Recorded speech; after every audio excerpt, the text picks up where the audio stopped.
नमस्कार। कार्यक्रम सीधा कुरा जनतासँग हेर्नको निमित्त न्यूज 24 टेलिभिजन हेरेर बसिरहनुभएका सम्पूर्ण दर्शक महानुभावहरूलाई स्वागत छ। म वीरेन्द्र जैरू। नागरिकता सम्बन्धी ऐन बनाउँदा कुनै पनि सन्तानलाई बाउ बिनाको सन्तान भनिने गरी नागरिकता कसैलाई कुमारी आमा बनाउने गरी महिलाको आत्मसम्मानमा चोट लाग्ने गरी दफाहरू नराखियोस् भन्ने राष्ट्रपतिले सुझाव दिइन्। मूलतः शेरबहादुर देउबा प्रचण्ड र माधव कुमार नेपालले शक्ति देखाउँदै सारमा भने अब राष्ट्रपतिलाई नेपाली महिलाको आत्मसम्मान चाहिने। राष्ट्रपतिले भनिन् अङ्गीकृत नागरिकतामा दिने सवालमा फेरि नागरिकता समस्या बल्झिरहने गरी ऐन नबनाउनु, राम्रो अध्ययन गरेर नागरिकता सम्बन्धी विवाद हल गर्नु। 2009 सालदेखि नागरिकता सम्बन्धी कानुनमा खेल्दै कुकुलो पार्दै विदेशीको हातमा नागरिकता पुर्याउने चलखेलमा रमाएकाहरू अहिलेको सत्ता गठबन्धनमा भए झै सत्ताधारीले सारमा जवाब दिए नागरिकतामा हाम्रो राजनीति रोक्न खोज्ने, नेपालको नागरिकता समस्या सधैँका लागि समाधान पो गर्नुपर्ने, राष्ट्रपतिलाई देखाउनै पर्ने भो, जस्ताको त्यस्तै पास गर्नै पर्ने भो। प्रतिनिधि सभामा 3 वर्ष अघि नै पेश भएको नागरिकता विधेयकमा धेरै छलफल भएको थियो। बिहे गरेर आएकै दिन विदेशी महिलालाई नागरिकता दिने व्यवस्थामा छलफल गर्नु, नेपालको नागरिकतालाई बिकाउको वस्तु नबनाउनु भन्ने राष्ट्रपतिको सारलाई सत्ताधारीले पनि सारमै जवाब फर्काउँदै भनेका छन् अब हामीले विदेशी बुहारीका लागि नसोच्नु, आउने बित्तिकै नागरिकता दिने, सांसद बनाउने, मन्त्री बनाउने नगर्नु, विदेशीका लागि काम नगर्नु भन्ने राष्ट्रपतिलाई स्वाद चखाउनै पर्ने भो, जस्ताको त्यस्तै विधेयक पास गर्नै पर्ने भो। राष्ट्रपतिले दिएका 15 सुझाव के कति कारणले राष्ट्रघाती छन् त त्यसको जवाफ सत्ताधारीले दिनुपर्छ। होइन भने मधेसी सेन्टिमेन्ट भजाएर मधेसी जनतालाई मूर्ख बनाएर विदेशीको पाउमा नेपाली नागरिकता दिन पाइँदैन। नेपाल भन्नेले देश बन्नु अघिदेखि मधेसीहरू तराई मधेसमा बसेका छन्। मधेसीले नागरिकता पाएका छैनन् भन्ने कसले पत्याउँछ र? मधेसीको नाम बेचेर विदेशीलाई नागरिकता दिने गरी कानुन खुकुलो बनाएर भइरहेको विदेश भक्तिको जवाफ अब मधेसले नै दिनेछ, त्यो पनि मङ्सिर 4 मा। हामी यो भन्दैनौँ कि 63 सालमा जसले नागरिकता पाए ती सबै विदेशी थिए, तर 46 साल अघि नेपालमा जन्मेका सबै नेपाली नै हुने भनेर त्यो बेला दिइएको नागरिकतामा चानचुन षड्यन्त्र थिएन। सधैँ व्यवस्था बदलिए पछि नेपालमा नागरिकता समस्या भन्दै विदेशीलाई नागरिकता बाँड्ने खेल भइरहेको छ। नेपालीले उब्जाएको खाने, गीत चाहिँ विदेशी गाउने छेपारे नेताहरूका कारण फेरि पनि नागरिकतामा राजनीति गर्न खोजिँदैछ। गृहमन्त्री बालकृष्ण खाँडले त नेभी सङ्घका कार्यकर्तालाई सारमा भनिसके अचुवामा नागरिकता ऐन ल्याउन खोज्दा अवरोध गर्ने राष्ट्रपति विरुद्ध आन्दोलनको आदि बेहोरी सृजना गर्नु, अनि नेपाल प्रहरीलाई निर्देशन दिँदै सारमै भनिसके नेभी सङ्घको उदण्डता सहनु, अराजकता टुलु हेर्नु, राष्ट्रपति विरुद्धको आन्दोलनलाई नदबाउनु, बाटोमा मिटर ब्याजीले सडकको बास बनाए भनेर कोही रोइरहेको भेटिए भने तिनलाई ठोक्नु। पीडितमाथि बर्बर हुन छुट भइरहेको छ, तर चुनाव अघि जसरी पनि नागरिकता ऐन जारी गरेर भोटको राजनीति गर्नु नै परेको छ। गृहमन्त्रीको आदेशपछि नेभी सङ्घका कार्यकर्ताहरू नागरिकता सम्बन्धी ऐन राम्रो बनाउनु भन्ने सुझाव दिने राष्ट्रपति विरुद्ध राको लिएर सडकमा उत्रिसकेका छन्। भन्ने गरिन्छ विद्यार्थी परिवर्तनका वाहक हुन्। अहिलेको घटनाक्रमले विद्यार्थीहरू परिवर्तनका वाहक होइनन्, दलका झोला बोक्ने, ठोक भन्दा ठोक्ने, रोक भन्दा रोक्ने, विवेक भरको दराजमा राखेर सडकमा उत्रिने जमात मात्रै हुन्। प्रचण्ड भनिरहेका छन् वैवाहिक अङ्गीकृतका लागि 7 वर्षको प्रावधान राख्ने व्यक्ति मै त हुँ। प्रचण्डले यसो भनिरहँदा अनि अहिले किन हटाएको त? उनीसँग जवाफ नै छैन। नागरिकता सम्बन्धी कानुन कसिलो बनाउनु पर्छ भन्नेहरूको जमातमा पुग्दा प्रचण्ड हो कसिलो बनाउनु पर्छ भन्छन्, अनि हचुवामा नागरिकता दिनुपर्छ भन्नेहरूको भिडमा पुगेपछि मैले त क्या गजब गरे, लाखौँले नागरिकता पाउने गरी बहादुरी गरेर आए नि भन्दै गफ पनि दिन्छन्। अध्यक्ष प्रचण्डको बुझाइमा बाबुराम अप्ठ्यारा मान्छे हुन्। बाबुरामको बुझाइमा प्रचण्ड लडाकु शिविरको 4 अर्बभन्दा बढी रकम खाने भ्रष्टाचारी हुन्। 4 अर्ब प्रचण्डले नै हिनामिना गरे पनि केही छैन, त्यति पैसा राष्ट्रले फेरि पनि कमाउला। तर मधेसी मूलवासीलाई अल्पसङ्ख्यक हुने गरी विदेशीका लागि नागरिकताको ढोका सधैँ खोल्दै जाने हो भने त्यो क्षति फेरि पुर्ताल गर्न सकिएला र? 4 अर्बको क्षति हुन सक्छ, तर राष्ट्रियतामा लागेको धक्का पुरताल हुँदैन। शिक्षामा, स्वास्थ्यमा, पेशागत सङ्गठनहरूमा, विकासमा सबैतिर राजनीति त गरिएकै छ। हुँदा अब नागरिकतामा पनि राजनीति गरेर वर्तमान सत्ताधारीहरू अर्को 5 वर्ष शासक बन्न खोजिरहेका छन्। उनीहरूको यो मनसुवा पुरा भयो भने आगामी 50औं वर्ष नेपालका सन्ततिले दुःख पाउनेछन्। पञ्चायत बहुदलले गरेका भुलका कारण अहिलेको पुस्ताले शास्ति भोगिरहेको छ। अहिलेको गल्तीले हाम्रा नाति पुस्ता पिरोलिनेछन्। आउनुहोस् सुरु गरौँ जनताको चासो, गुनासो र प्रश्न सहितको विशेष कार्यक्रम सीधा कुरा जनतासँग।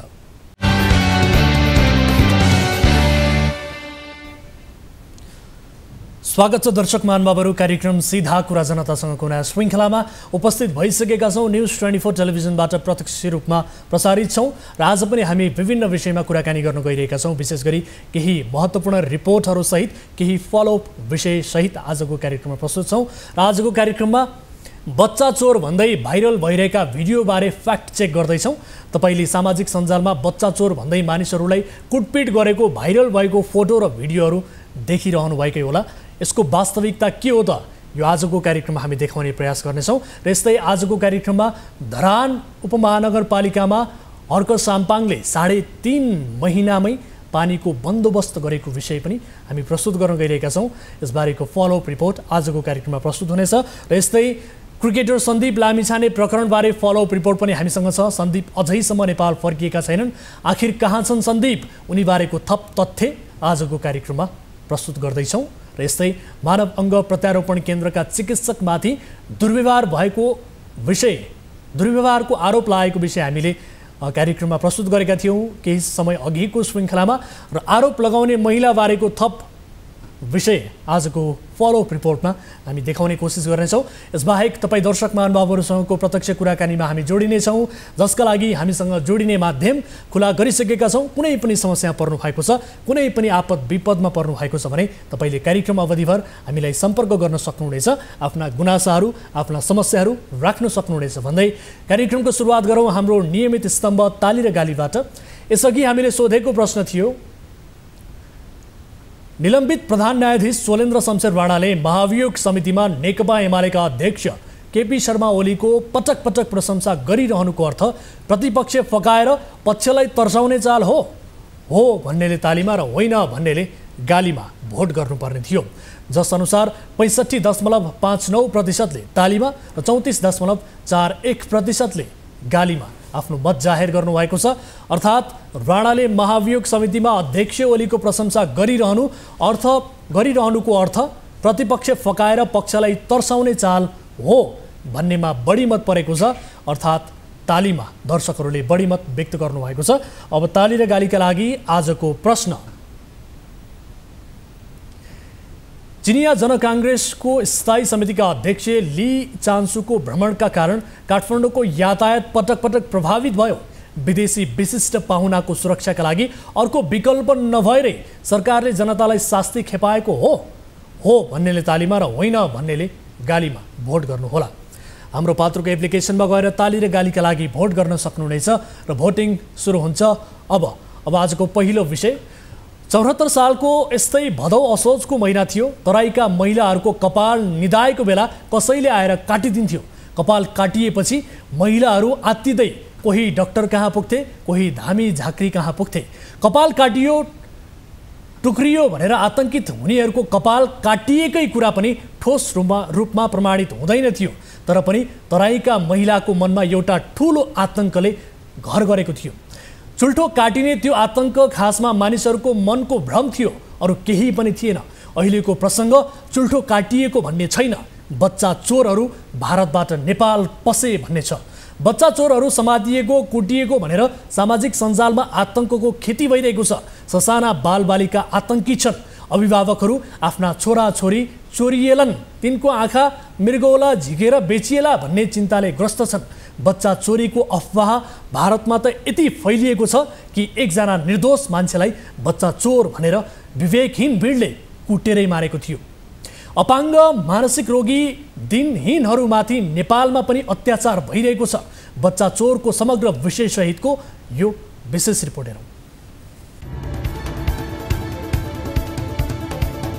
सिराहाको कर्जन्हा नगरपालिका वडा नम्बर 6 मा एक महिलामाथि स्थानीयले शंकाकै भरमा निर्घात कुटपिट गरे। मानसिक स्वास्थ्य बिग्रेर सिराहा पुगेकी सर्लाहीकी ती महिलालाई मूर्खहरूको भिडले यसरी कुटपिट गर्यो कि उनी पीडा सहन नसकेर बेहोस नै भइन्। मूर्छा परेपछि उनलाई कर्जन्हा प्रहरी चौकीको जिम्मा लगाइयो। बच्चा चोर भएको शंकाकै भरमा ती महिला कुटिएकी थिइन्। प्रहरीको प्रारम्भिक अनुसन्धानकै क्रममा महिला मानसिक रोगी भएको पत्ता लाग्यो। एक रोगी महिला बच्चा चोरको निराधार हल्लाको शिकार हुन पुगिन्। सिराहाकै औरही गाउँपालिका वडा नम्बर 5 मा पनि गएको बिहिबार अर्की एक महिलामाथि स्थानीयको एक समूहले कुटपिट गर्यो।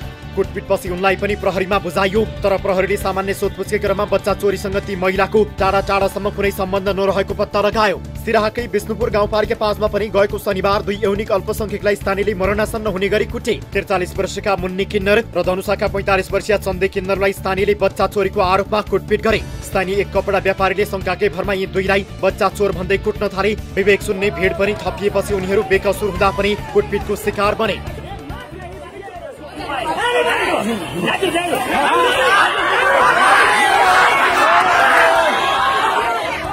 कुटपिटमा परेकाहरूलाई प्रहरीले उद्धार गरी सोधपुछ गर्दा बच्चा चोरीसँग ती दुवैको संलग्नता कतैबाट पनि पुष्टि हुन सकेन। केही दिन अघि रौतहटमा बोल्न नसक्ने एक अपाङ्ग महिलामाथि बच्चा चोरको आरोपमा कुटपिट गरियो। कुटपिटपछि भिडले महिलालाई प्रहरीमा बुझायो, तर प्रहरी अनुसन्धानले ती महिला आफै अपाङ्ग दिनहीन भएको देखायो। सडकमा मागी खाने, मानसिक सन्तुलन ठिक नभएका अपाङ्ग यौनिक अल्पसंख्यकहरू अहिले यो अफवाहको शिकार भइरहेका छन्। केही जिल्लामा त मानिसहरूलाई बाँधेर पनि कुटिएको छ। यसरी कुटपिट गरिरहेको बेला खिचिएका भिडियोहरू सामाजिक सञ्जाल टिकटक आदिमा भाइरल भएका छन्। सामाजिक सञ्जालमा भाइरल भएका भिडियोको सत्य तथ्य नबुझी अधिकांश मानिसहरू बच्चा चोरहरू सक्रिय भएको भारतबाट नेपालमा प्रवेश गरेको भन्ने विश्वास गरिरहेका छन्। नेपालबाट चोरेर भारत लगिएका बच्चाहरूको आँखा मृगौला झिकेर बेचिन्छ भन्ने अर्को अफवाह पनि फैलिएको छ। तर अहिलेसम्म कुनै पनि घटनामा बच्चा चोर भनिएकाहरूमाथिको आरोप पत्यार लाग्दो पाइएको छैन। सार्वजनिक भएका सबै घटनामा निर्दोषहरू कुटिएका छन्। प्रहरी भन्छ सामाजिक सञ्जालमा भ्रम फैलाइयो। गएको आइतबार मनोकामना पोस्ट नामक फेसबुक पेजमा बच्चा चोर्ने 2 जना पक्राउ शीर्षक राखेर सिराहाको विष्णुपुर 5 मा 2 जना पक्राउ परेको सामग्री अपलोड गरेको छ, जहाँ 2 यौनिक अल्पसंख्यकलाई बच्चा चोर भएको दाबी गरिएको छ र भ्रामक सामग्री सहित भिडियो फुटेज पनि यो फेसबुक पेजमा अपलोड गरिएको छ। यो त एक उदाहरण मात्रै हो। बच्चा चोरहरू भारतबाट नेपाल पसेको सत्य नै भए चाहिँ कतिपय विद्यालयले विभिन्न किसिमका सूचनाहरू पनि जारी गरेका छन्। अफवाहले जनमानस र बालबालिकामा आतंक फैलाएपछि सोमबार नेपाल प्रहरीको साइबर ब्युरोले एक अनुरोध जारी गर्दै नेपालको कुनै पनि प्रहरी कार्यालयमा बच्चा चोरी भएको एउटा पनि उजुरी दर्ता नभएको भन्दै भ्रममा नफस्न अनुरोध गरेको छ। ब्युरोले सामाजिक सञ्जालमा पोस्ट भएका भ्रमपूर्ण सामग्रीहरूले जनमानसमा आतंक फैलाएको उल्लेख गरेको छ। भारत हुँदै हल्ला नेपाल पस्यो। बच्चा चोरीको झुठो आरोपमा भारतमा एकले त ज्यानै गुमाए। कुनै घटना विशेषबाट नै बच्चा चोरीको अफवाह फैलिएको भन्ने एकिन सूचना प्राप्त छैन। तर असार 17 मा भारतको उत्तर प्रदेश स्थित मिर्जापुर शहरको एउटा अस्पतालबाट एक बच्चाको चोरी भएको थियो। 10 महिनाका ती शिशुलाई उनका मातापिताले चाँदीको बाला लगाइदिएका थिए। लागु औषधको लतमा फँसेका एक युवकले त्यही चाँदीको गहनाको लोभले शिशु चोरी गर्छन्। चोरीको घटना लगत्तै प्रहरीले आरोपीलाई गिरफ्तार पनि गर्छ। यो खबर प्रान्तीय न्युज पोर्टलहरूले सम्प्रेषण गर्छन्। त्यस लगत्तै भारतको झारखण्ड, बिहार, उत्तराखण्ड, उत्तर प्रदेश लगायत धेरै राज्यहरूमा बच्चा चोरीको आरोपमा निर्दोषहरू भेटको शिकार हुन थाल्छन्। भारतको उत्तर प्रदेशकै सराहनपुरमा एक युवकलाई बच्चा चोरीको आरोपमा भेटले गरेको कुटपिटपछि उनको मृत्यु नै हुन्छ। नेपालसँग सीमा जोडिएका भारतका पश्चिम बङ्गाल, बिहार, उत्तर प्रदेश, उत्तराखण्ड लगायत राज्यहरूमा बच्चा चोरीको अभियोगमा धेरै मानिसहरू कुटपिटमा परेको उजुरी प्रहरीमा दर्ता भएका छन्। भारतीय प्रशासन, भारतीय सञ्चार माध्यमहरूले बच्चा चोरीको कुनै घटना नभएको तर अफवाहका कारण निर्दोषहरूको ज्यान समेत जाने गरेको भन्दै सचेत रहन आग्रह गरेका सन्देशहरू फैलाइरहेका छन्। तर अफवाह रोकिने भन्दा बढ्दै गएको छ। दर्शकहरू, सिराहा स्थित टिभी जर्नलिस्ट दिलीप सोहानीको सहयोगमा हामीले रिपोर्ट यहाँहरू समक्ष प्रस्तुत गर्यौँ। विभिन्न जिल्लामा यस किसिमका घटनाहरू अहिले भइरहेका छन् र सामाजिक सञ्जालमा ती भिडियोहरू छ्यापछ्याप्ती भाइरल भइरहेका छन्। यसै विषयमा थप कुराकानी गर्नका लागि हामीसँग जोडिनु भएको छ नेपाल प्रहरीका वरिष्ठ प्रहरी उपरीक्षक एसएसपी दानबहादुर कार्की हाम्रो सम्पर्कमा हुनुहुन्छ। एसएसपी साहब, यहाँलाई स्वागत छ कार्यक्रममा। धन्यवाद। हजुर, अब बच्चा चोर भनेर जति मानिसहरू कुटिएका छन् ती मानिसहरू कि त मानसिक रोगी थिए, कि गरिब निमुखा थिए, कि त ती तेस्रो लिङ्गी थिए। यसरी नभएको आरोप लगाएर चाहिँ कुट्दै हिँड्नेहरूलाई प्रहरीले ठेगान लाउनु पर्दैन भने सर? यस्तो छ, अब कुट्दै हिँडेको अथवा के गरेको भन्दा पनि अब सबभन्दा पहिला त कुनै पनि नेपाली समाजमा कुनै पनि व्यक्तिको बीचको सम्बन्ध बिगार्ने, सुरक्षालाई असर पार्ने र अफवाह फैलाएर मान्छेलाई भ्रमित पार्ने किसिमको क्रियाकलाप कसैले गर्नु हुँदैन। त्यस्ता क्रियाकलाप गर्नु आफैमा कानुनी रूपले दण्डनीय हो। अब कुट्दै हिँड्ने अथवा लुट्दै हिँड्ने अन्य क्रियाकलाप गर्ने गैर कानुनी क्रियाकलाप गर्ने चाहिँ कानुनी दायरामा आउँछन् र ती ल्याइन्छ। त्यो त भइरहेको छ नि सर, कुट्दै हिँडिएको छ, मानिसहरूलाई यातना दिइएको छ, अत्याचार गरिएको छ। तपाईँले यो भन्नुहोस् त आजसम्म कतिजनालाई पक्राउ गर्नुभयो यो केसमा? यातना दियो, कस्तो कस्तो यातना दियो फेरि भन्नुहोस् त, यो कस्तो किसिमको कुरा हो? मान्छेहरूलाई मुर्छाउने गरी कुटिएको छ, मानसिक रोगी महिलालाई कुट्दै उनी बेहोस भएकी छन्। विभिन्न जिल्लाबाट यस्ता किसिमका घटना आएका छन्। तेस्रो लिङ्गीहरूलाई, अल्पसङ्ख्यकहरूलाई कुटिएको छ सर। त्यही त, कुन ठाउँमा कसले कुट्यो? बारा पर्सा सिराको घटना भर्खरै हामीले प्रस्तुत गर्यौँ र त्यहाँ पनि श्रृङ्खलाबद्ध रूपमा यस किसिमका घटना भइरहेका छन् सर। के कारणले कुटेको मान्छे?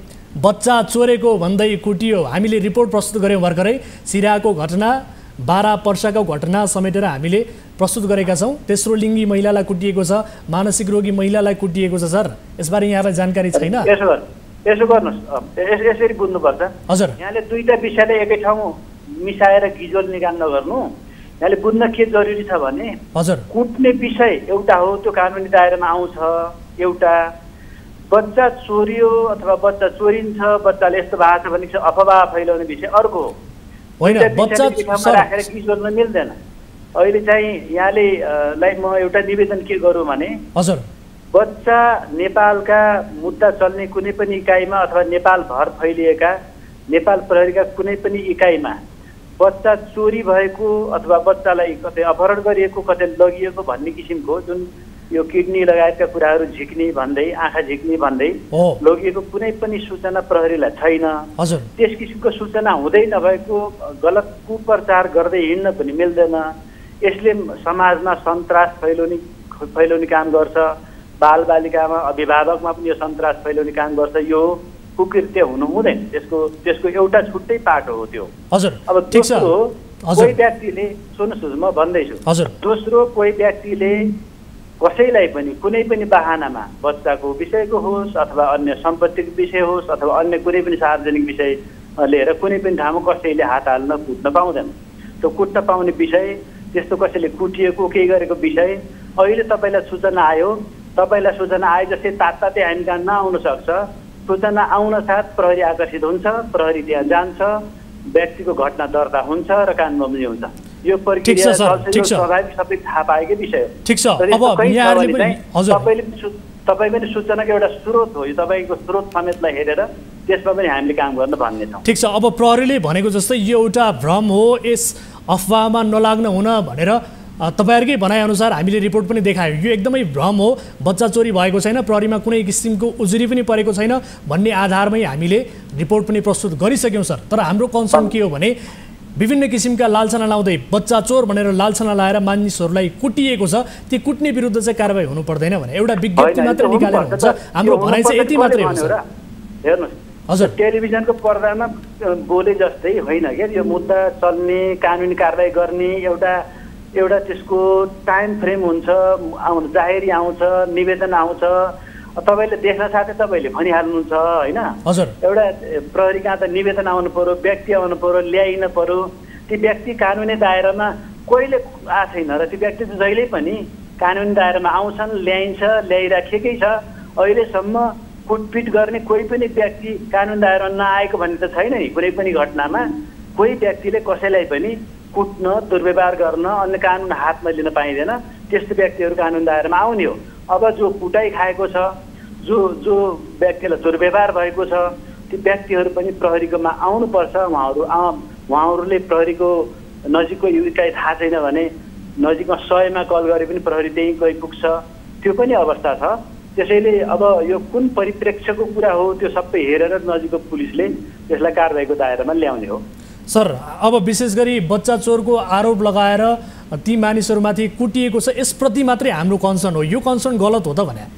हाम्रो कन्सर्न गलत हो कन्सर्न होइन। तपाईँले किन बढाइ हामीले बगैँचा रिपोर्टमा प्रस्तुत गरेका छौँ। हामीले कन्सर्न तपाईँको कन्सर्न जति तपाईँले बोल्नु भएको छ हजुर, त्यहाँभन्दा कम कन्सर्न हाम्रो हुँदैन।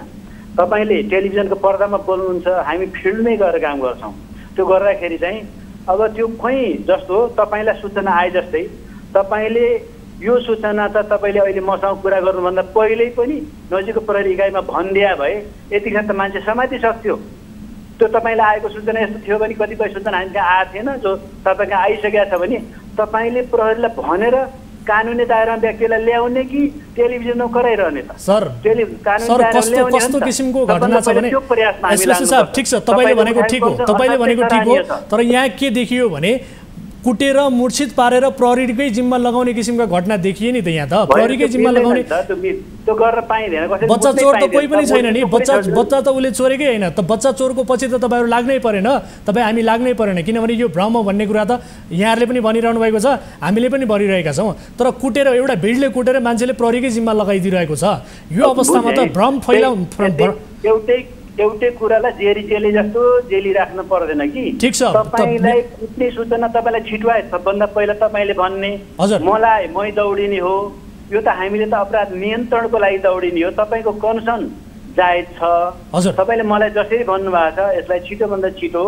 हामी सूचना चाहिँ प्रहरी कहाँ पुर्याउने र प्रहरीलाई त्यसतर्फ पुर्याउने हो अहिले कतिपय कुरा प्रहरी कहाँ आइसकेका छैनन् भने तिनी हामीलाई तपाईका प्राप्त भएको सूचना पनि हामी कहाँ आउन् हामीलाई प्राप्त भएका सूचना पनि हामी दौडिन्छौँ अन्य नागरिक नेपालभरमा यस्तो दुर्व्यवहार गर्न कसैले पाउँदैन कुनै पनि बहानामा हुँदै नभएका कुराहरू उठाउन पनि पाइँदैन र कसैले त्यस्ता विषय उठाएको कुरालाई लिएर फेरि रिसिभी साधना गर्ने त्यहाँ कुटपिट गर्ने त्यो कुरा पनि मिल्दैन त्यो कानुन हातमा लिने कुरै मिल्दैन ठीक छ जसले फेसबुक टिकटक अनि विभिन्न सामाजिक सञ्जालमा चाहिँ यो अफवाह फैलाइरहेको छ त्यसका लागि तपाईहरुले विज्ञप्ति निकाल्नु भएको छ त्यस्तो पाइएमा ती मानिसहरूलाई कारबाही हुन्छ भनेर तपाईले भनिसक्नु भएको छ यो सामाजिक सञ्जालको हकमा भ्रम फैलाउनेको हकमा तपाईहरुले भन्नु भएको छ भने यसरी कुट्दै हिड्नेलाई राज्यले कडाभन्दा कडा कारबाही चाहिँ गर्छ भनेर तपाईहरुले विज्ञप्तिमा यो भाषा पनि त लेखिदिएको भए हुन्थ्यो नि होइन अहिले कुट्दै हिँड्ने कुराको पछिल्लो प्रसङ्ग हो हजुर विज्ञप्तिमा सबै तानाबाना लेख्नै पर्दैन कानुन बमोजिम हुने कुरा त भनिराख्नै पर्दैन नि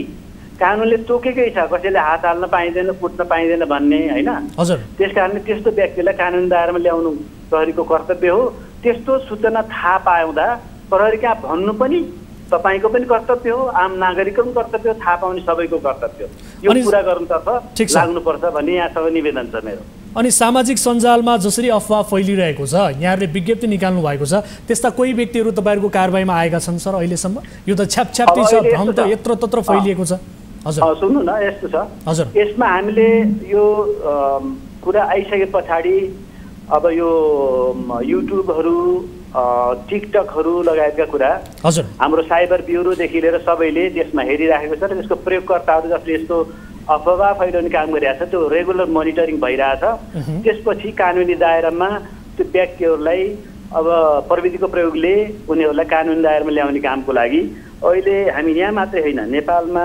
भएको हाम्रो जुन युनिटहरूले मात्रै होइन साइबर ब्युरोले मात्रै होइन यसमा सहयोग गर्ने हिसाबले अहिले संयोग पनि हो हामीसँग बाहिरको विज्ञ मित्रहरू पनि हुनुहुन्छ सिङ्गापुरदेखि अमेरिकासम्मको उहाँहरू समेतसँग सल्लाह पनि भएको छ यो कुरामा छलफल पनि भएको छ र त्योतर्फ चाहिँ रेगुलर मोनिटरिङ भएर अनुसन्धानको क्रममा छ व्यक्तिहरू त्यो कानुनी दायरामा आउँछन् हस् यो महत्त्वपूर्ण कुराकानी र समयका लागि म यहाँलाई धेरै धेरै धन्यवाद दिन चाहन्छु ल यहाँलाई पनि धन्यवाद यो इस्यु उठाउनु भएको विषयमा पनि धन्यवाद र जानकारी आएको विषय हामी कहाँ सेयर गर्नुभएको पनि धन्यवाद र फेरि यस्ता विषय आयो भने पनि हामीलाई तुरुन्तै भन्ने लाई पनि यहाँको जाँगर बनिरहोस् भन्ने पनि शुभकामना छ हस् धन्यवाद दर्शक महानुभावहरू यस विषयमा हामीले कुराकानी गऱ्यौँ यो भ्रममा नपर्नु होला र यसरी विशेष गरी एउटा भिडले चाहिँ कुनै मानिसहरूलाई बच्चा चोरको लालसना लाएर कुटिरहेको छ मूर्छित हुने गरी कुटिरहेको छ र प्रहरीको जिम्मा लगाइदिरहेको छ यो कुट्ने व्यक्तिहरूलाई चाहिँ प्रहरीले ठेगान लगाओस् हाम्रो कन्सर्न यही मात्रै हो र यो अफवाह हो भनेर स्थापित गर्नका लागि हामीले यहाँहरू समक्ष यो विषयलाई प्रस्तुत गरेका छौँ अब अर्को विषयतर्फ यहाँहरूको ध्यानाकर्षण गराउन चाहन्छु काकाकोल धरानको तिर्खा मेटाउन झन्डै 2 अर्ब खर्च भयो तर पानी आएन अवस्था उस्तै छ मेयर हर्क साम्पाङले त्यति ठूलो धनराशि खर्च भए पनि पानी किन आएन वा ल्याइएन यो विषयमा भएको अनियमिततामा छानबिन गर्ने कुरा त गरेका छन् तर छानबिन हुने नहुने टुङ्गो छैन धरानका लागि दैनिक 3 करोड लिटर पानी चाहिएको छ यसको जोहो पनि कसरी गर्ने टुङ्गो लागेको छैन तर हर्क साम्पाङको संकल्प छ धरानलाई पानी त जसरी पनि खुवाउँछु हालै खर्दु र निसाने खोलाको पानी धरान 13 मा झारेपछि साम्पाङले त्यो पानीमा नुहाउन आउनु भन्ने निम्तो फेसबुकमा लेखे केही मानिसहरू पाइपबाट झारिएको पानीमा नुहाउँदै गरेको अवस्थामा देखिए पनि हर्क साम्पाङले धरान 13 मा अहिले गरेको बन्दोबस्त के ठुलै उपलब्धि हो त सुनसरीबाट टिभी जर्नलिस्ट मनोज भुजेलको सहयोगमा तयार पारिएको विशेष रिपोर्ट हेर्नुहोस्।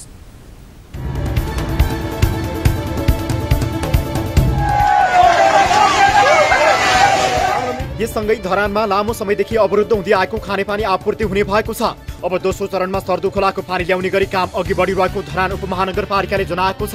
पानी सहरमा आउनु अघि निस्ताने खोला बगरमा कोही गिटी कुटिरहेका देखिन्थे, कोही बोरामा बालुवा ओसारिरहेका, कोही ढुङ्गा बोक्दै गरेका देखिन्थे त कोही हातमा छेला उठुन्जेल बगर खनिरहेका देखिन्थे। उनीहरूको एउटै उद्देश्य थियो धरान जनताको तिर्खा मेट्ने। त्यसैले उनीहरूले मेयर साम्पाङको आह्वानमा महिना दिनसम्म उत्साहका साथ श्रमदान गरे।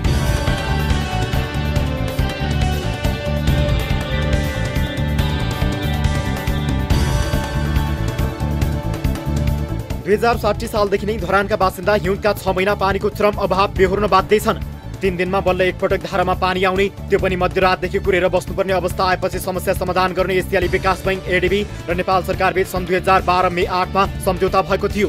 सरकारको एकीकृत शहरी विकास आयोजना अन्तर्गत धरान खानेपानी पुनर्स्थापना विस्तार विकास उपायोजना 22 मिलियन अमेरिकी डलर ऋण तथा अनुदान सहयोग अनुसार हालसम्म 1 अर्ब 75 करोड रुपियाँ खर्च भइसकेको छ। सम्झौता अनुसार धरान खानेपानी आयोजनाको म्याद गत डिसेम्बर 31 मा सकिसकेको थियो। ठेकेदार कम्पनीले आयोजनाको 95% काम पूरा गरेपछि परीक्षण सञ्चालन र हस्तान्तरण नगरी बोर्डलाई जिम्मा दिएर पन्छिसके पनि खानेपानीको समस्या पनि बल्झिरहेकै छ। स्थानीय खानेपानी अभावको चर्को शास्ति सहेर बस्न बाध्य छन्। तिनै स्थानीयको तिर्खा मेट्ने मुख्य एजेन्डा सहित मेयरमा निर्वाचित साम्पाङको सपना केही हदसम्म पूरा भएको छ। धरान उपमहानगरपालिकामा 40,000 घरधुरी छन्। अहिले बजारमा झारिएको सर्दो खर्दो र निसाने मुहानको पानीले 3,000 घरलाई पुग्ने जनाइएको छ। तर सुखायामा यो पानी सुक्न सक्ने भन्दै स्थानीयले दिगो व्यवस्थापनका लागि आग्रह गरिरहेका छन्। धरानको पछिल्लो जनसङ्ख्या करिब 2 लाखको हाराहारीमा पुगेको छ। यो जनसङ्ख्यालाई दैनिक 2.5 करोडदेखि 3 करोड लिटर खानेपानी आवश्यक पर्छ।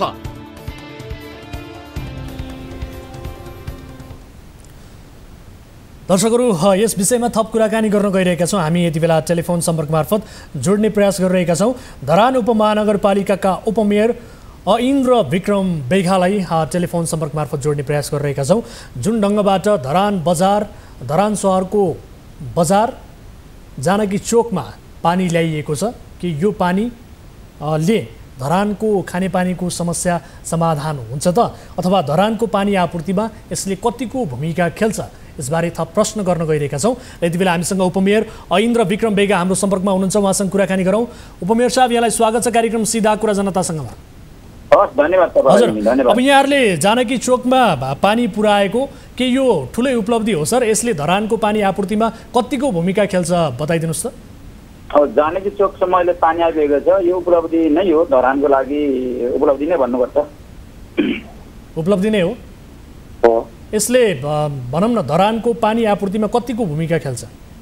अब यो अहिलेको हाम्रो प्रक्षेपण अनुसार के 10 एलपिएस जति हामी चैत वैशाखमा पनि हामीले त्यहाँ पानी त्यहाँ थप्छौँ। धरानको चाहिँ अभाव भइरहेको धरानमा पानीमा त्यति थप्न सक्छौँ।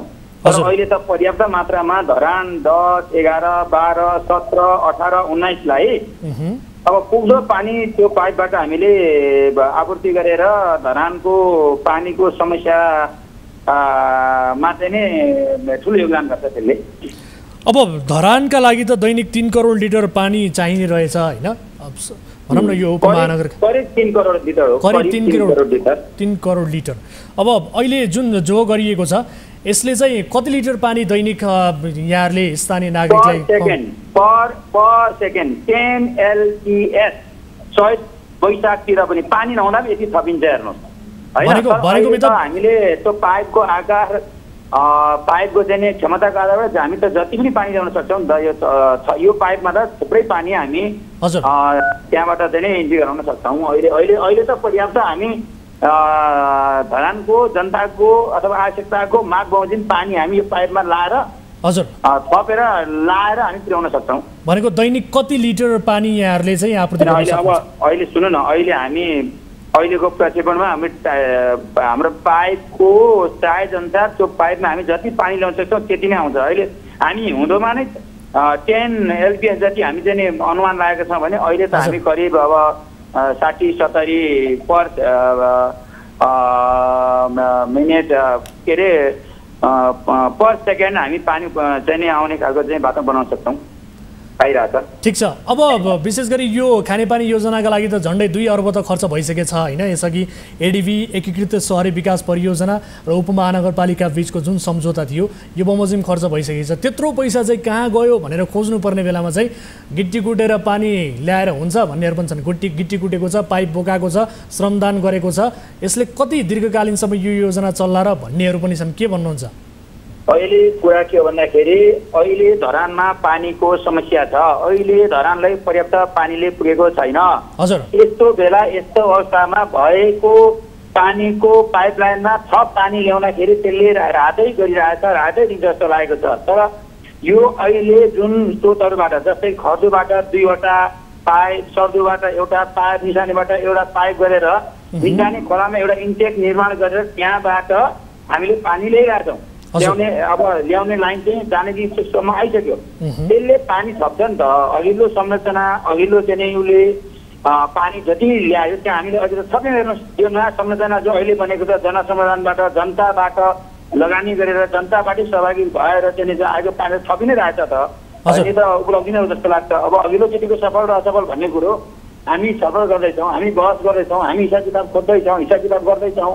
अघिल्लो योजना सफल कि असफल भन्ने कुराको अब फाइनल अरू यो हो भनेर हामीले बोलिहाल्नुभन्दा पनि त्यसका बारेमा हामीले हिसाब किताब त गर्दैछौँ नि होइन। अब होइन, तर त्यत्रो यसअघि त सुन्नुहोस् न, यसअघि त 2 अर्ब यो खानेपानीका लागि खर्च भइसकेको छ होइन। अब कोशीबाट पानी ल्याउनको निम्ति सर्वे सुरु भइसकेको छ। एसियाली विकास बैङ्क मार्फत हामीले चाहिँ जो त्यहाँ त्यो चाहिँ उहाँको लगानी ऋण अनुदान मार्फत अब चाहिँ पानी ल्याउने चाहिँ कार्यक्रम अन्तर्गत अब त्यहाँका चाहिँ प्राविधिकहरू सहित कोशीबाट नाप्दा सुरु भइसकेको छ। अब 1 वर्षभित्रमा त्यसले चाहिँ टोटल अब लागत इस्टिमेटहरू सबै डिपिआरहरू तयार गरेर त्यस पछाडि हामी प्रक्रियामा जान्छ। तर अहिले अब त्यो योजनालाई देखाएर अब हामी ल्याउँछौँ भनेर भन्दा पनि भएका स्रोतहरूमा थप स्रोतहरू थप्दै खानेपानीको समस्या को चाहिँ नि अलिकति हामीले न्यूनीकरण गर्दै लैजाने लाइन हो कि अब यसले नै सबै कुरा। उपमेयर साहब सुन्नुहोस् है, प्रश्न के पनि छ भने खाने पुग्छ, खान पाइन्छ, सबै भयो भने होइन। भएको स्रोतमा पानी त थप्यो नि त। ठिक छ, त्यो पाटो फरक हो। तर 2 अर्ब खर्च गरेर पार नलागेको विषय चाहिँ तपाईँहरूले श्रमदान गरेर अरूलाई गिट्टी कुटाएर पाइप बोकाएर चाहिँ यो पार लाग्छ र भने यो त सस्तो लोकप्रियता मात्रै हो कि भन्ने प्रश्न पनि छ कि? बाहिर बुझ्नेले कोहीले सस्तो लोकप्रियता भन्छन्, कसले के भन्छन्। तर हामी के भन्दैछ भन्दाखेरि हजुर पहिले खाँदै गरेको स्रोत पहिले जम्मा भएको पानीमा थप पानी जम्मा गर्नु चाहिँ त्यो गलत हो त। त्यसले चाहिँ जनतालाई राहत दिँदैन। पहिले 20 लिटर पानी जम्मा हुन्थ्यो। अब हामीले थप त्यो 20 लिटरमा चाहिँ 5 लिटर पानी थप्यो भने त्यो 25 लिटर भयो नि त। अनि 2 अर्ब कहाँ गयो भनेर खोज्नु पर्दैन। कसले खोज्छ यो? त्यहाँ त अनियमितता भएको आशंका गरिएको छ। कसले खोज्छ? दीर्घकालीन आयोजना वा ठुलो आयोजना ल्याउँछौँ भनेर अहिलेको आवश्यकता अहिलेको तिर्खा मेट्न सकिँदैन। त्यसैले गर्दा भएका स्रोत र साधनहरूलाई प्रयोग गर्ने, सदुपयोगले जोड्ने र त्यहाँबाट समस्या हल गर्दै गर्ने र दीर्घकालीन किसिमको आयोजना पनि ल्याउने भनेर लागेको हो कि। अब तपाईँले भन्नुहुन्छ त्यो 2 अरबको प्रोजेक्ट सफल कि असफल? अहिले यो बारेमा बोलिरहँ मैले चाहिँ त्यो 2 अरब के थियो भन्ने कुरो जनताले बुझेको छन्। त्यो 2 अरबको प्रोजेक्टले चाहिँ के नजिला निकाल्यो हामीले बुझ्ने कुरा भयो। अब त्यसको निष्कर्ष सफल कि असफल भन्ने कुरा पनि हो नि। अब छलफलकै विषयवस्तु चल्दै जान्छ। तर त्यो समस्या भयो 2 अरबको प्रोजेक्टले असफलता पार्यो, 2 अरबको चाहिँ कारण हुन सकेन, यस्तो हो। त्यसले गर्दाखेरि अब धराने जनता तिर्खै बस्नुपर्छ भन्ने मान्यताबाट निराशावादी एङ्गलबाट निराश भएर निराश पूर्वमा हात राखेर हामी बस्दैनौँ। खोजनीति कसले गर्ने? त्यो 2 अर्बमा भएको अनियमितताको खोजनीति कसले गर्ने? हजुर 2 अर्बमा भएको अनियमितताको खोजी नीति चाहिँ कसले गर्ने हो त? अब हामी गर्दैछौँ, हामी हेर्दैछौँ, छलफल गर्दैछौँ। हाम्रो चाहिँ वर्ग बुट्टाले भएसम्म हामी गर्छौँ, छलफल गर्दैछौँ। हामी एउटा त्यहाँ चाँगा के भएछ पहिले बुझ्नु पऱ्यो नि त। एकैचोटि आरोप लगाएर त हुँदैन। त्यो सफल र असफल भनेर आरोप लगाएर त हुँदैन। कहाँ के कसको कति मिस्टेक भएछ त्यो हामी हेर्छौँ। त्यस पछाडि निस्केको निष्कर्षलाई आत्मसात गरेर के गर्नुपर्छ अगाडि बढ्छौँ। तर त्यो 2 अरबको प्रोजेक्टलाई देखाएर त्यो यस्तो भयो त्यस्तो भयो भनेर हामी निराश भएर तिर्खाएको धराने जनताको तिर्खालाई मेट्नको निम्ति हामी सल्लाह गरेर बस्दैनौँ। त्यो असफल भयो, अरू सफल योजना बनाउन हामी लाग्ने। र फेरि अहिले तपाईँले अघि भने जस्तो हाम्रो पहिलेका स्रोतहरू पहिलेको हाम्रो पानीको चाहिँ अवस्थामा थप पानी थप्दै अलिकति चाहिँ केही रिलिफ हुने कार्यक्रमहरू हामी गर्दै जान्छौँ। जस्तै अहिले चाहिँ नि अब यो के अरे सर्दो खर्दो र निशानीमा थप पानी जोड्यौँ, त्यहाँ केही पानी राहत हुन्छ। अब अरू मसिना खोला खोल्सीहरू छन्, त्यहाँबाट पनि त्यो हाम्रो चाहिँ पहिलेको मिललाई हामी जोड्यौँ भने पानी त थपिन्छ नि त। हजुर, हस्, जनता पनि खुसी भएका छन्, स्थानीय नागरिकले साथ समर्थन दिएकै छन्। तर अब यसको दीर्घकालीनका विषयमा पनि तपाईँहरूले केही विकल्प सोच्नुपर्ने भनेर सुझाव पनि दिएका छन्। त्यो सुझावलाई अङ्गीकार गर्दै यहाँहरू अघि बढ्नुहुनेछ भन्ने किसिमको अपेक्षा हामीले लिएका छौँ र यहाँहरूले गरेका गतिविधिलाई हामी पनि निगरानीमा राख्नेछौँ, फलोअप गर्नेछौँ। समय दिनुभयो, धेरै धेरै धन्यवाद सर। होइन, ठिकै छ। दीर्घकालीन आयोजना पनि हामी दीर्घकालीन आयोजनाको लागि प्रक्रिया सुरुवात भइसकेका छ। हजुर, अध्ययन सुरु भइसकेका छ। हाम्रो कोशीबाट पानी खन्ने अध्ययन सुरु भइसकेका छ हाम्रो। धन्यवाद। हस्, धन्यवाद। दर्शक महानुभाव, यस विषयमा हामीले कुराकानी गऱ्यौँ र यसलाई दीर्घकालीन रूपमा स्थानीय नागरिकको जुन समस्या छ खानेपानीको, यसको बन्दोबस्त मिलाइनुपर्छ भन्ने किसिमको आवाज पनि उठिरहेको छ। अन्य विविध विषयहरू बाँकी नै छन्। विशेष गरी क्रिकेटर सन्दीप लामिछानेबारे केही तथ्यसहितको विशेष रिपोर्ट कार्यक्रममा बाँकी छ, प्रस्तुत गर्नेछौँ ब्रेकपछि। यहाँहरू हेरिरहनु भएको छ कार्यक्रम सीधा कुरा जनतासँग, मात्र न्युज 24 टेलिभिजनमा।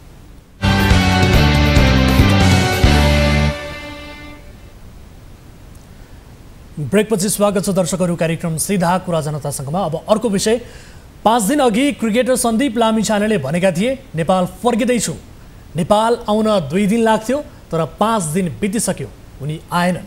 आखिर उनी कस्तो गृह कार्यमा जुटेका छन् जसका कारण नेपाल आउन विलम्ब भइरहेको छ? कानुनी छिद्र प्रयोग गरेर कतिपय अवस्थामा आफूमाथि लागेका आरोप मिथ्या साबित गराउन पनि सकिन्छ। नायक पल शाह प्रकरणमा पीडितले बयान फेरिदिएपछि उनी जबरजस्तीकरणीको अभियोगबाट बचेका छन्। कतै सन्दीपको मामिलामा पनि अभियोग पत्र दर्ता हुनु अघि नै पीडितले बयान फेरिदिने हुन् कि भित्री रूपमा कतै यस्तै चलखेल भइरहेको हो कि प्रश्न उठिरहेको छ। हेरौँ यो फलोअप रिपोर्ट। आफूमाथि लागेको बलात्कार आरोप अस्वीकार गर्दै क्रिकेटर सन्दीप लामिछानेले नेपाल फर्किन्छु भनेको 5 दिन बितिसकेको छ, तर मङ्गलबारसम्म उनी नेपाल फर्केका छैनन्। 2 दिन लाग्ने बाटोमा 5 दिनसम्म नआएपछि सन्दीप कता हराए भन्ने चासो बढ्दै गएको छ।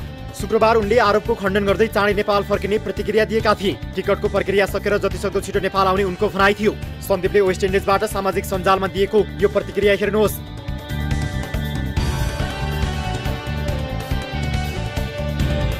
वेस्ट इन्डिजको सेन्ट लुसिया एयरपोर्टबाट काठमाडौँ झर्न सामान्यतया 2 दिन लाग्छ। सुरुमा न्युयोर्क ट्रान्जिट हुँदै दोहा झरेर नेपाल आउन लाग्ने समय अहिले घर्किसकेको छ। सन्दीप आइतबार वा सोमबारसम्म नेपाल फर्किसक्ने आम अनुमान थियो, तर उनी अझै फर्किएका छैनन्। उजुरी परेको 1 हप्ता बितिसक्दा पनि सन्दीप नेपाल प्रहरीको सम्पर्कमा आएका छैनन्। उनी सम्पर्कमा नआए पनि प्रहरीले आफ्नो तर्फबाट अनुसन्धान जारी राखेको छ। सन्दीप पछिल्लो समय नेपाल क्रिकेट सङ्घ क्यानसँग पनि सम्पर्कमा नआएको अध्यक्ष चतुरबहादुर चन्दले बताएका छन्। यद्यपि आफ्ना कानुन व्यवसायी र घर परिवारसँग कुराकानी भइरहेको बुझिएको छ। उनको परिवारले सन्दीप बुधबारसम्म नेपाल फर्किन सक्ने बताएको छ। सन्दीपको परिवार कानुनी परामर्शमा। यता सन्दीपको परिवार यो खबर बाहिरिने बेलादेखि नै चिन्तित छ।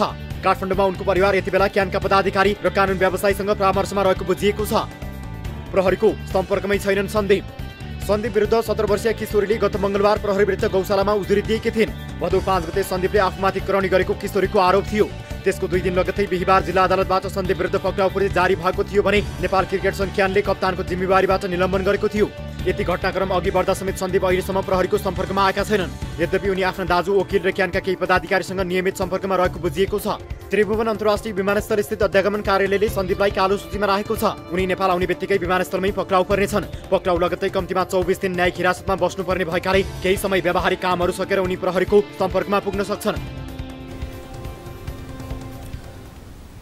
दर्शकहरू, सन्दीपले आफूमाथि लागेको आरोपबारे प्रतिक्रिया दिँदै शुक्रबार सामाजिक सञ्जाल मार्फत कानुनको सम्मान गर्ने बताएका थिए। उनले अनुसन्धानलाई सहयोग गर्न आफू आबद्ध क्यारिबियन प्रिमियर लिग CPL-बाट बिदा हुँदै स्वदेश फर्कने जनाएका थिए। तर त्यो भनेको पनि 5 दिन चाहिँ बितिसकेको छ। यसबीच सन्दीपले नेपाल फर्किँदैछु भनेर शुक्रबार एयरपोर्टबाट क्यानका पदाधिकारीलाई सम्पर्क गरेको पनि बताइएको छ।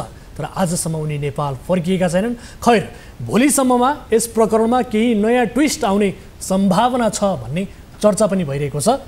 यो विषयलाई हामी फलोअप गर्नेछौँ। अब अर्को विषयतर्फ यहाँहरूको ध्यान आकर्षण गराउन चाहन्छु। भक्तपुरमा रहेको शहीद धर्मभक्त राष्ट्रिय प्रत्यारोपण केन्द्रमा एक सर्जन छिन्, डाक्टर अनिसा तिवारी, जसले आफ्नै अस्पतालका कार्यकारी निर्देशक डाक्टर पुकार चन्द्र श्रेष्ठ विरुद्ध निवेदन दिएकी थिइन्।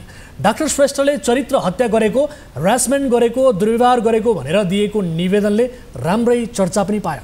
डाक्टर पुकार चन्द्र श्रेष्ठ प्रहरी कार्यालय पुगेर बयान दिन बाध्य भए।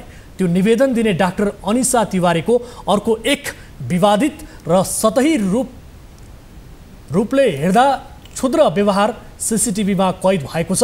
आफ्नै अस्पतालका प्राविधिक रामचन्द्र पौडेलको कार कुनै धातुजन्य वस्तुले कोरकार गरेर उनले बिगारिदिएकी छन्। सीसीटीभीमा डाक्टर तिवारीले जे विषय गरिन् त्यो विषय सीसीटीभीमा कैद भयो।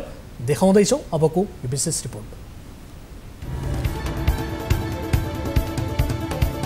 आफ्नै कार्यालय प्रमुख विरुद्ध दुर्व्यवहारको उजुरी दिएर विवादमा तानिएकी शहीद धर्मभक्त राष्ट्रिय प्रत्यारोपण केन्द्रकी सर्जन डाक्टर अनिसा तिवारी क्षुद्र व्यवहारको अर्को मामिलामा फेरि विवादमा मुछिएकी छिन्। शहीद धर्मभक्त राष्ट्रिय प्रत्यारोपण केन्द्रकी सर्जन डाक्टर अनिसा तिवारीले भदौ 23 मा अस्पतालले तोकेको पार्किङमा जे गरिन् त्यो हरकत सीसीटीभी क्यामेरामा कैद भएको छ। हामीलाई स्रोतले उपलब्ध गराएको यो फुटेज हेर्नुहोस्। दृश्यमा सडकतिरबाट डाक्टर तिवारी झर्छिन् अनि 35-18 नम्बरको यो कारको अगाडिबाट कारमा कुनै धातुजन्य वस्तुले कोरकार गर्छिन्। कोरकार गर्दै पछाडिसम्म आउँछिन्, पछाडि पनि कोर्छिन् अनि केही बेर अडिएपछि उनी आफ्नो गन्तव्यतिर अघि बढ्छिन्। यो कार डाक्टर तिवारी कार्यरत शहीद धर्मभक्त राष्ट्रिय प्रत्यारोपण केन्द्रको अपरेसन थिएटरमा काम गर्ने प्राविधिक रामचन्द्र पौडेलको हो। दृश्य केही परबाट खिचिएका कारण यी व्यक्ति डाक्टर अनिसा नै हुन् कि होइनन् भन्नेमा त्यति स्पष्ट नभएपछि हामीले स्रोतलाई भदौ 23 मा अस्पतालमा डाक्टर तिवारी देखिएको अरू कुनै फुटेज भए पनि उपलब्ध गराउन आग्रह गर्यौं। हाम्रो आग्रह बमोजिम हामीलाई अर्को फुटेज प्राप्त भएको छ। यो फुटेज हेर्नुहोस्।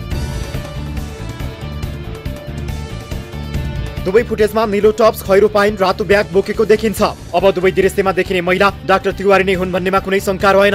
आफ्नो कारको सतहमा यसरी कोरमेट गरेर पेन्टिङ गर्नुपर्ने अवस्था आएपछि गाडी धनी पौडेल क्षतिपूर्ति र कारबाहीको माग गर्दै अस्पतालका कार्यकारी निर्देशक डाक्टर पुकार श्रेष्ठ खान निवेदन लिएर पुगेका छन्। आफ्नो निवेदनमा पौडेलले मुलुकी अपराध संहिता 2074 बमोजिम अपराधीको पर्दप गरी आफ्नो सम्पत्तिको मूल्य र महत्व घट्ने कार्य डाक्टर अनिसा तिवारीले गरेका कारण उनलाई कारबाही गरी क्षतिपूर्ति भराइदिन आग्रह गरेका छन्। केन्द्रमा अस्थायी र स्थायी कर्मचारीहरूबीच विवाद भइरहेको रसोरी सेवी साथमा जान जानी डाक्टर तिवारीले आफ्नो कारमा क्षति पुर्याएको पौडेलले निवेदनमा उल्लेख गरेका छन्। तिवारीले केही दिन अघि केन्द्रका कार्यकारी निर्देशक डाक्टर पुकारचन्द्र श्रेष्ठले आफू विरुद्ध दुर्व्यवहार, चरित्र हत्या, मानसिक यातना दिएको जस्ता आरोप लगाउँदै प्रहरीमा निवेदन दिएकी थिइन्। तिवारीको निवेदनपछि प्रहरीले डाक्टर श्रेष्ठलाई समेत बोलाएर छलफल गरेको थियो। ठोस प्रमाण नपाएपछि प्रहरीले तिवारीको उजुरी उपर थप प्रक्रिया अघि बढाएन। तिवारीले नेपाल चिकित्सक संघ, नेपाल मेडिकल काउन्सिलमा पनि उजुरी दिएकी छिन्, जसमध्ये चिकित्सक संघले यसबारे केही गर्न नसक्ने स्पष्ट पारिसकेको छ भने मेडिकल काउन्सिलले अध्ययन गरिरहेको प्रतिक्रिया दिएको छ। सीसीटीभी फुटेजमा देखिएको दृश्यका सम्बन्धमा डाक्टर तिवारीले एक महिला डाक्टरलाई ह्यारेसमेन्ट गरेर जागिरबाट राजीनामा गराउन बाध्य बनाउनेहरूले षड्यन्त्र गरेको जवाफ दिएकी छिन्। कारमा कोरिएको विषयलाई पढे लेखेका पत्रकारले समाचारको विषय बनाउन नहुने, विषयको ग्राभिटी बुझ्नुपर्ने उनले बताएकी छिन्। आफूले कुनै अपराध नगरेको, कसैको ज्यान नमारेको जिकिर गर्दै तिवारीले राम्रो समाचार सम्प्रेषण गर्न सुझाव दिइन्।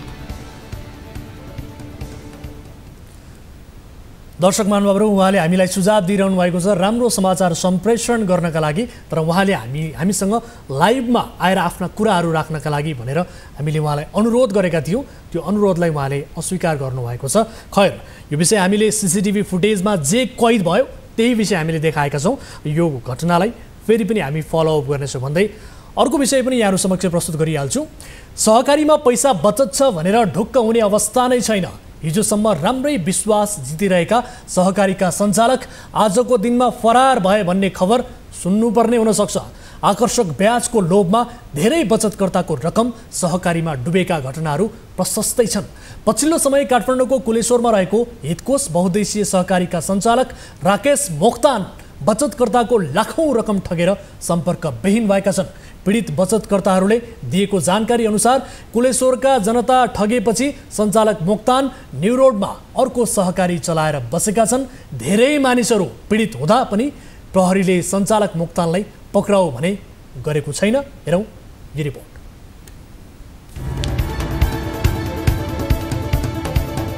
काठमाडौँको कुलेश्वरमा सञ्चालनमा रहेको हितकोष बहुउद्देशीय सहकारी संस्थाका पदाधिकारीहरूले बचतकर्ताको रकम हिनामिना गरेका छन्। कीर्तिपुर बस्ने हितकोषका 16 बचतकर्ताहरू शुक्रबार न्युज 24 टेलिभिजनको कार्यालयमै आए र उनीहरूले 6 महिनादेखि सहकारी सञ्चालक राकेश मोक्तान फरार रहेको गुनासो गरे। कीर्तिपुर बस्दै आएकी भोजपुरकी मन्जु बुढाथोकीले हितकोषमा 1,30,000 रुपियाँ बचत गरेकी थिइन्। काठमा दुधे बालक च्यापेर हाम्रो कार्यालय आइपुगेकी उनले सहकारीमा पैसा डुबेपछि श्रीमानसँग समेत झगडा हुने गरेको गुनासो पोखिन्। यसलाई खाइ नलाइकन हिजो पनि झगडा गरेको हाम्रो घरमा, हिजो नि झगडा भएको। तिमीहरू चौकीमा गएर रिपोर्ट गऱ्यो भने खै के ल्याए कसो गऱ्यो भन्नुहुन्थ्यो हिजो पनि आज नि घरमा झगडा हुन्छ हाम्रो सधैँ झगडा हुन्छ सर हाम्रो। नुवाकोटकी दुर्गा धमलाको पनि व्यथा उस्तै छ। दुर्गाले आफ्नी छोरीको नाममा 1 लाख रुपियाँ बचत गरेकी थिइन्। रकम डुबेपछि दुर्गाको परिवारमा पनि कलह सुरु भएको छ। म बिरामी हुँदा नि उही गएर पसारिँदा बसिरहँदैन नि अनि पछि जाँदा सबै बन्द भइसक्यो सर। अनि श्रीमानले के भन्नु पैसा नभइजा यहाँ नबस जहाँ पैसा हजुर त्यही आमा छोरी रुन मन लाग्छ सर। अब कहाँ जाने के गर्ने अब आफूले राम्रो छ पहिला भनेर खाता खोलियो नानीको नाममा। मन्जु र दुर्गाको मात्रै होइन, हाम्रो कार्यालयमा आएका बचतकर्ताहरूमध्ये अधिकांशको समस्या उस्तै छ। जसको घर झगडाको कारक नै बनेको छ यो सहकारी। पैसा ल्यायो भने ल्याउनु नल्यायो भने त्यतै जे गरे पनि त्यही पैसा ल्याऊ पहिला नत्र जे गरे नि त्यही पैसा जे गरेर बाहिर जाऊ भन्नुहुन्छ कराउनुहुन्छ दिनरात है। हजुर दिनरातै झगडा जस्तै हुन्छ। अब चाहिँ दिन्छ कि भेटाउनु सक्नुहुन्छ कि होइन यो पैसा त बरु त्यसले खाने भन्दा नि सर 50% दिन्छु मलाई 50 मात्रै पाए पनि हुन्छ। साँच्चै मेरो त्यत्रो दुःख गरेको पैसा बरु दुःख गर्ने खान्छ नि होइन। सुरुमा सहकारीका सञ्चालक राकेश मोक्तानले आकर्षक ब्याज दिने रकम सुरक्षित रहने जस्ता बाचा देखाएर सर्वसाधारणको विश्वास जितेका थिए। मोक्तानकै विश्वासमा हाम्रो कार्यालयमा आएकाहरूमध्ये केहीले 6 लाख रुपियाँसम्म जम्मा गरेका थिए। तर अहिले सहकारी बन्द गरेर मोक्तान फरार भएका छन्। हामी विशाल बजार गए होइन, विशाल बजारबाट समातेर त्यहाँदेखि कालमाती त्यो पैसा उठाउने मान्छेले कालमाती पुऱ्यायो। कालमातीबाट एकछिन थुनेको जस्तै गर्यो अनि एकैछिन छोरी दिइहाल्यो। साउन 10 गते चेक दिन्छु भनेर उहाँले जमन गर्नुभएको थियो। किर्तिपुर एरिया सबैलाई 10 लाख कति लाग्छ हामी एकमुठमा दिन्छु उठाएर भनेर भन्नुभएको थियो। साउन 10 गतेबाट चाहिँ मेरो फोन सम्पर्क बिनै उठाउनु भएको छैन। अस्ति एक दिन उठाएको थियो, होलमा राखेर बसिदिनु भयो होइन। सञ्चालकको बदमासी, नाम परिवर्तन गरेर अर्को सहकारी चलाउँदै। सहकारीको चाभैले न्यू रोडमा पनि शाखा रहेको थियो। तर राकेश मोक्तानले न्यू रोडको शाखाको नाम परिवर्तन गरेर अर्को नाममा सहकारी चलाइरहेको पीडित बचतकर्ताहरू बताउँछन्। मोक्तान आफू कार्यालयमा उपस्थित हुँदैनन्, तर उनको हितकोष बहुद्देश्य सहकारी संस्था कुलेश्वरमा काम गर्ने कर्मचारी नै न्यू रोड स्थित सहकारीमा काम गर्ने गरेको बचतकर्ताहरूको भनाइ छ। यता चाभैलको शाखा पनि बन्द नै छ। अनि त्यसको स्टाफहरू 2टा केटीहरू त पहिल्यैदेखि जसले पैसा उठाउन आउँथ्यो, अहिले यहाँहरूको जसको पैसा 50,000 1 लाख जसले फिक्समा राखेर कुरा त्यही लेडी चाहिँ त्यहाँ छ है। अनि हितकोष भन्ने सहकारी संस्थाकै बोर्ड पहिला थियो, त्यस पछाडि गुन्जन भन्ने सहकारी बनाएको थियो। गुन्जन भन्ने सहकारी भयो। अनि त्यसपछि अनि यो त्यही ठाउँमा न्यू रोडमा अनि त्यही ठाउँमा बिल्डिङै त्यही हो। गएको वैशाख 1 मा प्रहरी वृत्त कालीमाटीले मोक्तान विरुद्ध ठगी सम्बन्धी मुद्दामा अनुसन्धान गर्नुपर्ने भएकाले पक्राउ गर्न अनुमतिका लागि जिल्ला अदालत काठमाडौँलाई पत्र नै लेखेको थियो। तर अदालतले पक्राउ प्रति जारी गरे पनि मोक्तानलाई प्रहरीले नियन्त्रणमा लिएको छैन। अहिले त पक्राउ गर्न प्रहरी आफैले चासो नदिएको पीडितहरूको भनाइ छ। हामी समाउँछौँ त्यो फटालाई समाउनु पर्छ भनेर चाहिँ कुरा गर्नुहुन्छ होइन, तर समाउनु भएको छैन अहिलेसम्म पनि। अनि खै अब कसरी हुन्छ यो मान्छे अब समाउनै पर्छ। केही समय अघि कुलेश्वरकै गौतमश्री सहकारीले 2500 निक्षेपकर्ताको झण्डै 5 अर्ब जोखिममा पारेको विषयमा हामीले रिपोर्टिङ गरेका थियौँ। त्यसपछि सहकारी विभागले गौतमश्री बहुउद्देश्य सहकारीको 7 स्थानमा रहेको सम्पत्ति रोक्का गरेको छ। अहिले यो सहकारी बचतकर्ताको पैसा फिर्ता गर्न नसक्दा समस्याग्रस्त बनेको छ। यसरी काठमाडौँ उपत्यकाका सहकारीहरू यतिखेर धमाधम बन्द हुने अवस्थामा छन्। काठमाडौँ उपत्यका बाहिरका जिल्लाका सहकारीहरू भागेर बचतकर्ताहरू सडकमा उहिरिएका छन्। कतै तपाईँको बचत रकम भएको सहकारी भाग्दै त छैनन्। कुनै पनि सहकारी कुनै पनि बेला डुब्ने वा तिनका सञ्चालक भाग्न सक्ने सम्भावना बढ्दै गएको छ। सहकारीमा सरकारी नियमन झारो टार्ने हदको मात्रै हुने भएकाले सहकारीमा राखेको बचत जोखिमयुक्त हुँदै गएको छ।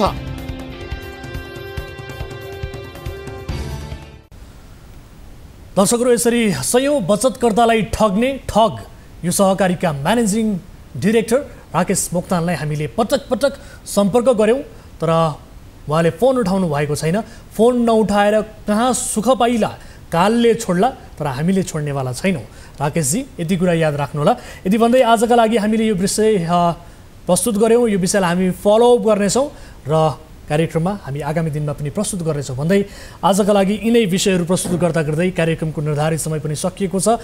कुनै पनि समस्यामा पर्नु भएको छ भने हाम्रो टोल फ्री नम्बर 1660 011 2424, एनसेल नम्बर 98 015 7 2424 र एनटिसी अर्थात् भाइबर नम्बर रहेको छ 9745615654 तपाईँले 24 घण्टा सम्पर्क गर्न सक्नुहुनेछ, आफ्ना गुनासाहरू राख्न सक्नुहुनेछ र प्रत्यक्ष रूपमा भेट्न चाहनुहुन्छ, प्रत्यक्ष रूपमा भेटेर आफ्ना समस्याहरू राख्न चाहनुहुन्छ भने बालुवाटार स्थित न्युज 24 टेलिभिजनको कार्यालयमा उपस्थित हुन सक्नुहुनेछ र तपाईँका समस्या हामी सुन्ने मात्र होइन, त्यसलाई कार्यक्रममा प्रस्तुत गर्ने मात्र होइन, त्यसको समाधान गरेरै छाड्ने सङ्कल्पसहित हामी अघि बढिरहेका छौँ। यो जानकारी यहाँहरूलाई गराउन चाहन्छौँ। आजलाई यिनै विषयहरू प्रस्तुत गर्दा गर्दै कार्यक्रमको निर्धारित समय सकिएको छ। म वीरेन्द्र जैरू बिदा हुन्छु। नमस्कार।